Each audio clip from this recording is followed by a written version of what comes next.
बिस्मिल्लाहिर्रहमानिर्रहीम। अस्सलाम वालेकुम दोस्तों, आज हम बात करेंगे ईसाई बिरादरी के अंदर जो डाइवोर्स का कॉन्सेप्ट है वो क्या है। उसके ऊपर Lahore high court Rawalpindi bench की एक रिसेंट जजमेंट आ चुकी है, रिट पिटीशन नंबर 2092 ऑफ 2024।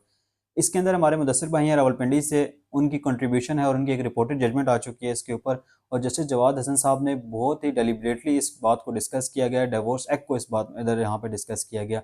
और कहा गया कि जो मातहत अदालतें हैं, जब भी कोई ईसाई बरादरी का किसी का कोई केस आएगा या किसी क्रिश्चन का कोई केस आएगा तो उसको डिवोर्स एक्ट के तहत और उनके जो फैमिली लॉज हैं उसके मुताबिक डील किया जाएगा, ना कि किसी मुस्लिम पर्सनल लॉ के तहत डील किया जाएगा, ना कि किसी और फैमिली लॉ के तहत डील किया जाएगा। इसमें उन्होंने कहा कि उन्होंने नीचे वाली अदालतों के, मियाँ वाली अदालतों के दो फैसलों को, जो दो फैसले थे उनको सेट असाइड करते हुए ये कहा कि क्योंकि इन फैसलों के अंदर डिवोर्स एक्ट को मद्देनजर नहीं रखा गया, उनको सेट असाइड कर दिया। और उन्होंने कहा कि जब भी फैसला किया जाएगा तो डिवोर्स एक्ट के सेक्शन 10 और 22 को मद्देनजर रखा जाएगा। अब अगर हम बात करें सेक्शन 10 के बारे में, तो सेक्शन 10 बेसिकली ये डिवोर्स के बारे में है कि डिवोर्स क्या होती है, डिवोर्स में कैसे डिवोर्स होती है। तो वहाँ पे उन्होंने कुछ ग्राउंड्स दिए, कुछ क्रुएल्टी के ग्राउंड्स हैं, अडल्ट्री के ग्राउंड्स हैं और कुछ डिजर्शंस के हैं। वहाँ पे तो 2 साल तक की डिजर्शन है उसमें, कि अगर 2 साल तक, 2 साल या 200 साल से ज़्यादा डिजर्शन अगर बीवी की होती है तो तब वो बीवी उससे डिवोर्स ले सकती है।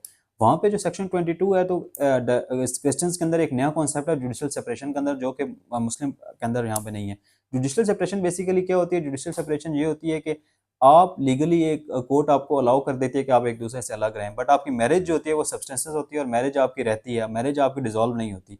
हस्बैंड को उसी तरह बाउंड होता है खर्चा देने का, ऊपर मेंटेनेंस पे करने का, और बाद में अगर आप चाहें तो आप डिवोर्स ले सकते हैं। ये बेसिकली एक लीगल तरीका होता है कि आप कोर्ट में एक सूट फाइल करके अब और लीगली अलग रहना शुरू कर दें और एक दूसरे के अलग रहना शुरू कर दें और जुडिशल सेपरेशन हो जाए। आपकी कोर्ट आपको अलाउ कर दे, आपके सर्कमस्टांसेस देखते हुए कि आप अलग रहें, कुछ अर्सा आप अलग रहें, तो हो सकता है आपकी दोबारा जो है ना रिकॉन्सिलेशन हो जाए। बट अगर आपकी रिकॉन्सिलेशन नहीं होती तो आप डिवोर्स सेक्शन 10 के तहत डिवोर्स में भी जा सकते हैं। इसी रिट पिटीशन के अंदर क्या हुआ कि जो जस्टिस जवाद हसन साहब की रिपोर्टेड जजमेंट है, उन्होंने डायरेक्शन दी पंजाब जुडिशल एकेडमी को, और पंजाब जुडिशल एकेडमी में प्रॉपर एक कॉपी भिजवाई गई जजमेंट की कि वहाँ पे जो न्यूली एनरोल्ड जजेस हैं, जो जजेस हैं, उनकी प्रॉपरली ट्रेनिंग करवाई जाए इसके ऊपर कि जो डिवोर्स का कॉन्सेप्ट है क्रिश्चियन में वो एक अलग कॉन्सेप्ट है और वो एक उस प्रोसीजर के तहत जाएगा, क्योंकि जो डिवोर्स एक्ट के अंदर दिया गया है, और डिवोर्स एक्ट जो 1869 है उसको प्रॉपरली आपने मद्देनजर रखते हुए ईसाई बरादरी का फैसला करना है, क्योंकि ये उनका फंडामेंटल राइट है और कॉन्स्टिट्यूशन ने उनको राइट दिया है कि उनका जो फैमिली के मामलात हैं वो उनके मजहब के तहत हों। Thank you very much.